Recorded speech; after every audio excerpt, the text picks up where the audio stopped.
তোর আমার আপেল খাচ্ছে। দেখো আপেল কীভাবে চেটে চেটে চেটে চেটে আপেল খায়। দেখো আর কি খাবা বলো।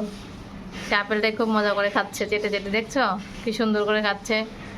ইফতারের জন্য টিটনে পাপা এটাকে ভিজিয়ে রেখেছে, আর সে সুন্দর করে চাটু চুটু করে আপেল খাচ্ছে। এই যে একটু বড়, এই দেখো বড় এটাও খাচ্ছে, দেখেছ কি সুন্দর। মাশাআল্লাহ আমার বাচ্চা।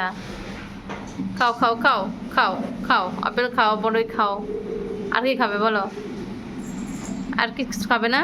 বাবা আর কিছু খাবে না? আমার তুর এটাই মুখে মজা পাচ্ছে। এটার মধ্যে কি পাচ্ছে? চেটে চেটে চেটে চেটে কি মজা পাচ্ছ তুমি বাবা? খুব মজা আপেলটা। আপেলটা মনে হয় খুব মজা লাগছে, তাই সে সুন্দর করে চেটে চেটে খাচ্ছে। দেখো তো আর কি খাওয়া যায়? আর কিছু নাই? আর কিছু নাই খাওয়ার মতো? দেখো তো আর কোনটা ভালো লাগে। সে কিন্তু দেখো মজা, কমলা আছে, মালটা আছে, আশেও নাই পাশেও নাই, সে শুধু আপেলটাই চাটু চুটু করে খাইলো। খাও খাও তো বাবা খাও। আমার তুত্তুর সোনা, আমার তুত্তুর যে এত মানে কি বলবো, ফল প্রিয়, এটা আমার জানা ছিল না।